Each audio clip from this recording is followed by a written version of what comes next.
Kung nalulungkot na ang Pangulo dahil nawawalan na nga ng mga core supporters, tumatalikod na. Alam nyo, may nagkwento sa akin na at saka ganito din daw yung mga sinabi kay Attorney Glenchong at kung sino-sino pa. Ano ba ang kailangan? Parang ganun daw eh.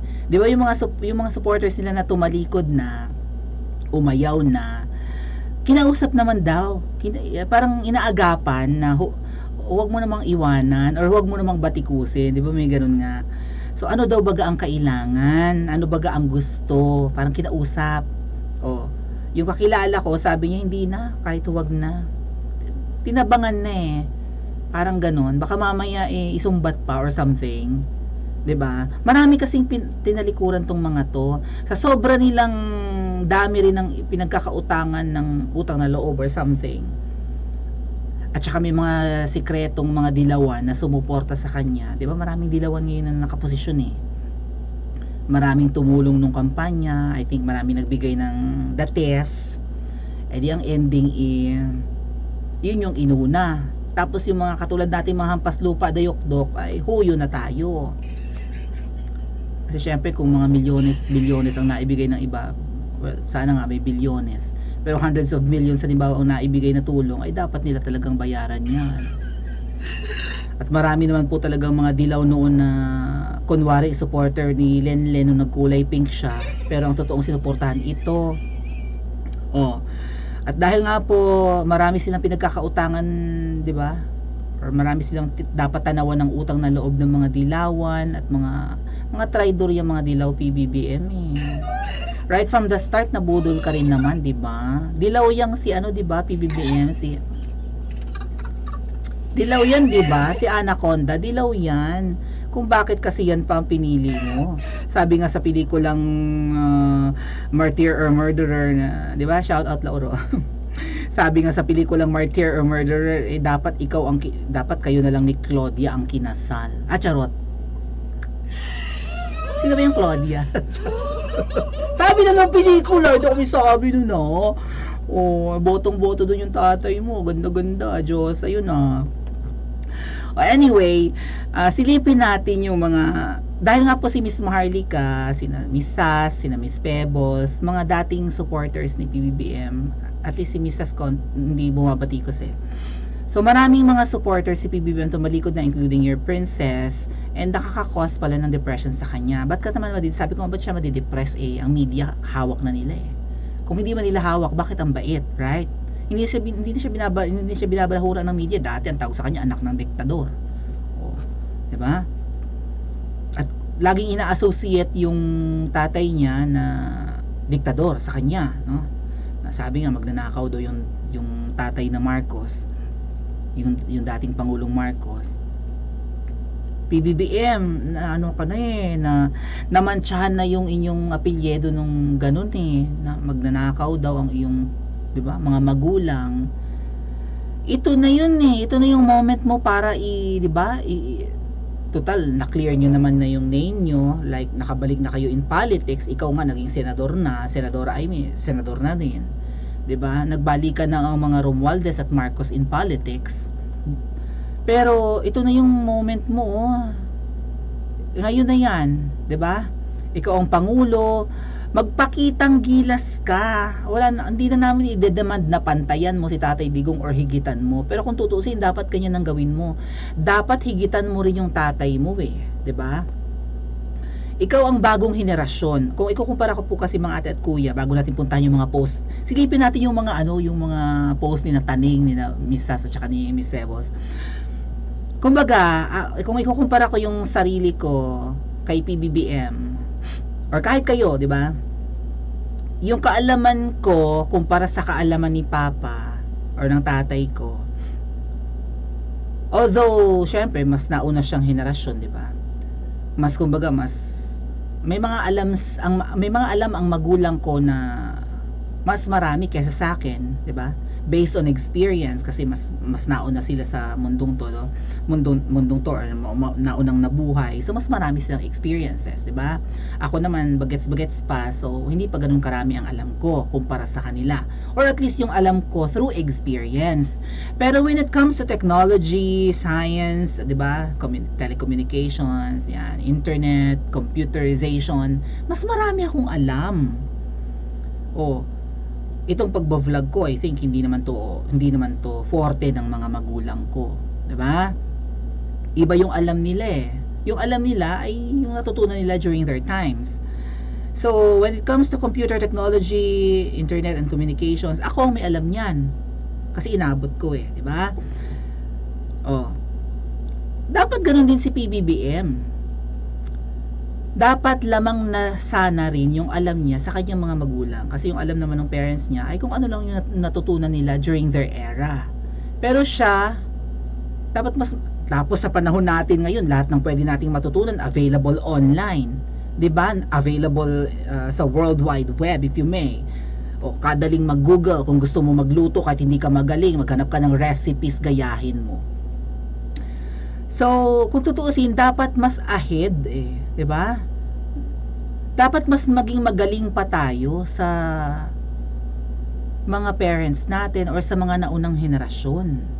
Kasi we are equipped with advanced tools, 'di ba? Technology. So, PBBM, dapat higitan mo pa nga yung nagawa ng tatay mo. Ay, bakit hindi mo magawa ng paraan? 1 year ka nang mahigit, 2 years ka na. Hindi namin ramdam, magpakitang gilas ka. Redemption yun na nga to or something, di ba? Patunayan mo sa mga nanira sa tatay mo na hindi totoo yung mga paninira sa mga magulang mo noon. Ay kaso parang uso ang kamkaman ngayon sa panahon mo eh. I'm not saying na ikaw yung kumakamkam, pero ang daming kamkaman ngayon. So hindi mo kayang disiplinahin ang mga subordinates mo na associated sa kamkaman. But aside from kamkaman at 'di ba, pagiging incompetent nga po, pati yung mga supporters mo na tagapagtanggol mo laban kay Miss Maharlika at sa mga bashers mo ngayon, parang mga incompetent din, hindi rin di kalibre. Nasaan na si Taning? Silipin nga natin ang Facebook ni Taning, ha. Talagang, hoy Taning, ipagtanggol mo naman si PBBM, nadidepress na daw, sabi ng puting ahas eh. Okay, nandito tayo sa page ni Taning. Tingnan nyo, 2 million followers. Kung ako may 2 million followers, mga ate at kuya, ito nga, lit-lit ng aking channel, di ba? Ilan tayo? 26,000.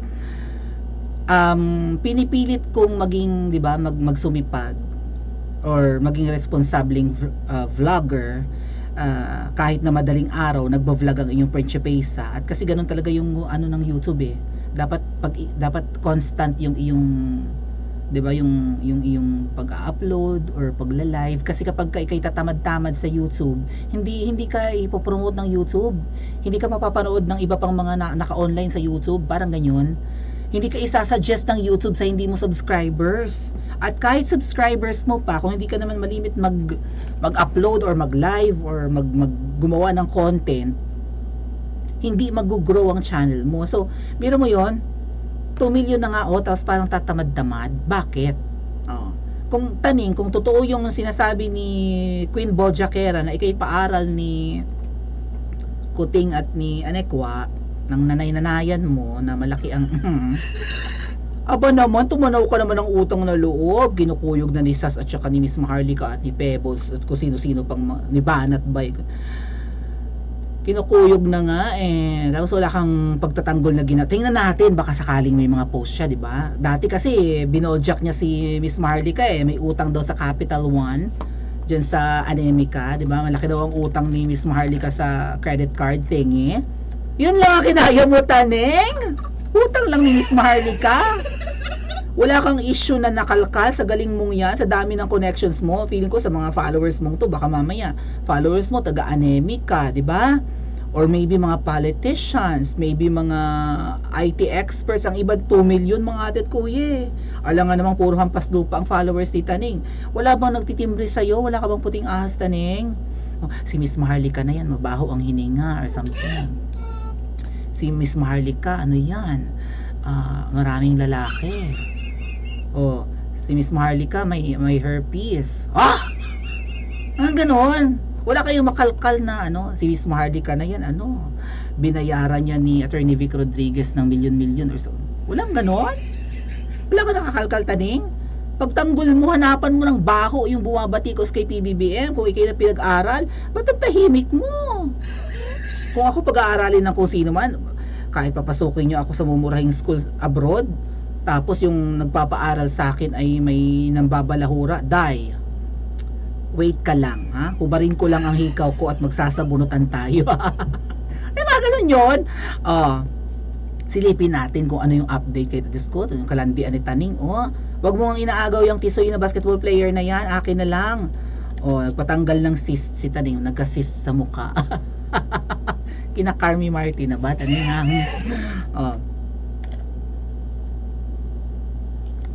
Diyos Kems, ang huling post ni Taning, September 23 pa. Isang buwan ng mahigit, 1 buwan at 8 araw ng mahigit. Ito pa ang huling post mo, itong sundalo na parang ang helmet ay parang puwet. Ayun, nadulong yon. Kinikilig ka sa mga pulis ng China, Taning? Singapore? Kinikilig ka na dyan? Parang hindi naman ganun kagwapo. Yung mukha lang ang puwet, yung helmet nung isa. Siguro si Taning mahilig sa malalaki ang puwet, no? Taning, mahilig ka sa malalaki ang puwet? Na lalaki? Diyos ko, pag malaki daw ang puwet, maliit ang upuan. Charot, upuan. My God, Taning! Araw-araw na nagbablog si Miss Maharlika, marami nakakalkal, tapos wala kang pang-ribat, wala kang pangontra. Kung ikaw ay pinapag-aral, at saka kahit hindi ka pa-aral, di ba sabi mo, may post ka nga na mahal ko ang babaeng ito. May post siyang ganun, di ba? Picture nila ni yun, kasama, nasa picture, nasa likod, may photo bomber ka pa nga doon sa Cebu, Tapos, tsaka magtataka kayo, no? Taning, pag wala ka nang napala, babaligtad ka, good luck sa'yo. Inaraw-araw nang nagba-vlog si Miss Maharlika, binoljak yung babaeng ahas. Ay, mahal na mahal daw niya yung babaeng ahas. Mahal na mahal daw ni Taning yung babaeng ahas. Ating! Hindi man niya ipagtanggol yung babaeng ahas. Binabalahura ng nanay-nanayan mo, Taning, hindi mo maipagtanggol. Bakit? Alam niyo ba kung bakit, mga ate at kuya? Baka masama ang loob. Ngayon ka lang makakita ng masama ang loob na kung totoong pinag-aaral siya, masama pa ang loob. Bakit? Kasi nga po, ang sabi daw, kaya yan pinag-aaral sa malayo kasi naaalibadbaran yung malaki ang tiyan. Kasi naghahangad ng pwesto yan sa gobyerno si Taning, di ba? According kay Miss Sas, naghahangad ng pwesto, may screenshot ng convo nila. Parang parang formality thingy-thingy na lang eh. Bumili na nga daw ng barong.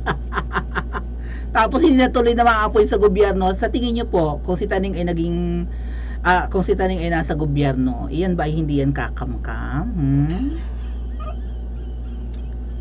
Tataya ka ba sa loto, Taning? Mahilig ka bang tumaya sa loto? Nagtatanong lang ako, wala ko sinasabi. Tumataya ka ba sa loto, Taning? Si Miss Sas, Diyos ko po, inoras-oras na ng post ni Miss Sas. Ayan, nagla-live. Ayan, yung mga BBM vloggers daw, yung mga dugyot, tinutukoy ni Miss Sas. Kinukuyog siya. Ayan, Crouching Tiger, Hidden Dragon yata. Pati mga food ni Sas, di ba? Yan. At saka may mga malalalim na pinopost si Sas, aside from criticism sa gobyerno ngayon. Ayan, sipag-sipag. Diyos ko, alam mo si Miss Sas, parang ang datingan nga, siya yung transgender na Jose Rizal. Kasi si Jose Rizal noon, kinikriticize niya yung Spanish government in the Philippines. Kaya niya sinulat yung Noli Me Tangere at saka itong El Filibusterismo, The Reign of Greed. Yun yung kasi yung interpretation ng I think, no? Yung Reign of Greed, Diyos ko po, ang paghahari ng kasakiman. Taning, parang may pinaparinggan si Miss Sas. Naghahari ba ang kasakiman ngayon? Bumalik ba ang panahon ng mga praile at ng mga Kastilang konkistador? Bumalik ba tayo sa panahon ng Spanish colony, Taning? Lalalim ng mga pinopost ni Miss Sassy, si Miss Pebbles. O ayan, kahit napapaminsan-minsan na lang mag-post, siguro si Miss Pebbles nag-iingat na rin to kasi nasa strike lagi. Ayan, nag-interview ng mga bumoto kanina. Tinanong ni Miss Sass kung iboboto pa si PBBM. Wala kang gantong effort dyan sa London, Taning, na mangumusta ka sa mga Marcos supporters dyan, mag-interview ka. Kumusta? Wala kang ganong effort, Taning. Like, kumusta? Anong masasabi niyo sa performance ng Pangulo after a year and a half? Satisfied ba kayo? Kumusta ang pamumuhay ng mga kamag-anak niyo? Dapat mga pa-survey kang ganyan sa London, Taning. Sigurado ko trending yan. Tamo si Miss Pebbles, nag-interview ng mga bumoboto kanina. Pakinggan niyo po mga ate at kuya. Teka ha, lagyan natin ng may audio naman. Wala kang effort na ganyan. Para bula-bulahin naman yung, para i-express mo man yung support mo. Sabi mo, mahal na mahal mo yung babaeng yun. May pagyapos-yapos ka, tapos may something talaga yung si Taning, no? Taning, yan sabi ko sa iyo, PBBM, talagang madidepress kang talaga. Kasi kung ang inyong mga kaibigan na katulad ni Taning ay kaibigan nyo lang dahil may napapala, iiwanan ka niyan pagka wala nang napalayan sa'yo. Unless magiging crony si Taning. Tama ba mga ate at kuya? Pakinggan nyo, si Miss Pebbles nagtanong-tanong doon sa mga bumoto. Maraming presidential election ngayon. Barangay election kasi kanina eh. Hindi na? Hindi na daw. Ikaw, kung sakali presidential election ngayon, babaw mo si BBM? May isang umuo. Kasi susi. Huwag ka ma-depress, PBBM. May gusto naman, may nagkakagusto naman sa'yo eh. Hindi na? Sabi nga 20 pesos, Bigas. Kakaya tayong, yung maliit na may bigas, darak. Darak. Nasa po yun. Papapain na po yung bigas natin. Ata ka pa. Yung babae. Maraming presidential election ngayon. Yung babae kanina na sabi gusto daw niya si PBBM, pababae na lang daw yung presyo. Ito. Pababae na lang daw ang presyo ng bigas. BBM, Papshi, kami ang dapat ma-depress. Kami ang dapat malungkot dahil isusubo mo pa kami sa giyera. Hindi mo nga kayang labanan ang presyo ng bigas. Hindi mo nga kayang labanan ng mga smugglers. Sabi mo nung July 24, angas-angas ka pa. Bilang na ang mga araw yung mga smugglers. Feudalism, correct po, Ate Karen. Bilang na daw ang araw ng mga smugglers. Hindi mo nga kaya makipagdigma sa mga smugglers. Wala ka pa napakukulong. Sasabak mo kami sa giyera. Hindi pa nga nagbumura ang bilihin, mapapatay na kami. Diyos ko po, kung dati may mga pabayoneta na yung mga Hapon, may atomic bomb na noon, kumusta ngayon ang mga ang advanced na panggiyera ng mga superpowers na yan. Baka mamaya kahit na nasa ilalim na ng tubig kami, umaapoy na kami. 'Di ba? Pag nagpasabog yan sila, pati tubig umaapoy Sino ang dapat ma-depress, siya o tayo? At saka nasa na si Taning? PBBM, yan ang number 1 political vlogger Nasaan na yung iba pa mga vloggers na di kalibre? Sino ang tagapagtanggol mo ngayon? Yung nakagat ng aso? Tsaka yung mga dugyot na vloggers? Talaga nga naman nakaka-depress mga ate at kuya. Tama po ba? Comment nyo nga po sa comment section at mag-like and subscribe din po kayo.